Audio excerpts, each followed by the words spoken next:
Biden प्रशासन बोला, भारत से संबंध मजबूत, उम्मीद है ट्रंप आगे ले जाएंगे। ट्रंप ने कहा, इंडिया जितना टैरिफ लगाएगा हम भी लगाएंगे। अमेरिकी सत्ता से बाहर हो रहे राष्ट्रपति जो बाइडेन की सरकार ने कहा है कि वह भारत के साथ अमेरिकी संबंधों को मजबूत स्थिति में छोड़ रही है। हमें उम्मीद है कि डोनाल्ड ट्रंप के राष्ट्रपति रहने के दौरान भी ये मजबूत रहेंगे। ट्रंप भारत के साथ संबंधों को आगे ले जाएंगे। बाइडेन सरकार में उप विदेश मंत्री कर्ट कैंपबेल ने मंगलवार को एक कॉन्फ्रेंस के दौरान बताया कि हमने पिछले कुछ महीनों में भारत के साथ संबंधों को मजबूती देने का काम किया है। दोनों देशों के बीच पिछले कुछ समय में उच्च स्तरीय बातचीत हुई है। इनमें डेलावेयर में होने वाली क्वाड समिट भी शामिल है। कैंपबेल ने कहा कि हमने इंडस्ट्री, टेक्नोलॉजी और डिफेंस के क्षेत्र में भारत के संबंधों को अब तक की सबसे मजबूत स्थिति में पहुंचाया है। दोनों देश अब स्पेस सेक्टर के लिए भी साथ मिलकर काम कर रहे हैं। ट्रंप की भारत पर टैरिफ बढ़ाने की धमकी। अमेरिका के नवनिर्वाचित राष्ट्रपति डोनाल्ड ट्रंप ने एक बार फिर भारत पर टैरिफ बढ़ाने की धमकी दी है। ट्रंप ने मंगलवार को कहा कि अगर भारत अमेरिका पर टैरिफ लगाता है तो इसके जवाब में हम भी भारत पर उतना ही टैरिफ लगाएंगे। ट्रंप ने कहा कि भारत और ब्राजील उन देशों में शामिल हैं जो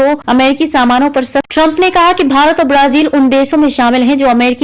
पर सबसे ज्यादा टैरिफ लगाते हैं। ट्रंप ने कहा कि हमें उन्हें अगर कोई सामान भेजते हैं तो वे उस पर 100% या 200% टैरिफ लगाते हैं। अगर वे टैरिफ लगाना चाहते हैं तो ठीक है, हम भी उन पर बराबर टैरिफ लगाएंगे। ट्रंप के अलावा उनके प्रशासन में कॉमर्स सेक्रेटरी हावर्ड लुटनिक ने कहा कि जैसा व्यवहार आप हमारे साथ करेंगे वैसा ही आपके साथ होगा। पन्नू और अडानी मामला, भारत अमेरिका संबंधों में चुनौती। बाइडेन प्रशासन ने मंगलवार को कहा कि भारत और अमेरिका संबंधों में 2 चार्जशीट की वजह से चुनौतियां आई हैं। हालांकि दोनों देश इनका सफलतापूर्वक सामना करेंगे। इन 2 चार्जशीट में से पहले खालिस्तानी आतंकी उर्पतवंत पन्नू और दूसरी बिजनेसमैन गौतम अडानी से जुड़ी हुई है। बाइडेन प्रशासन बोला, भारत से संबंध मजबूत, उम्मीद है ट्रंप आगे ले जाएंगे। इन 2 चार्जशीट में से पहले खालिस्तानी आतंकी गुरपतवंत पन्नू और दूसरी बिजनेसमैन गौतम अडानी से जुड़ी हुई है।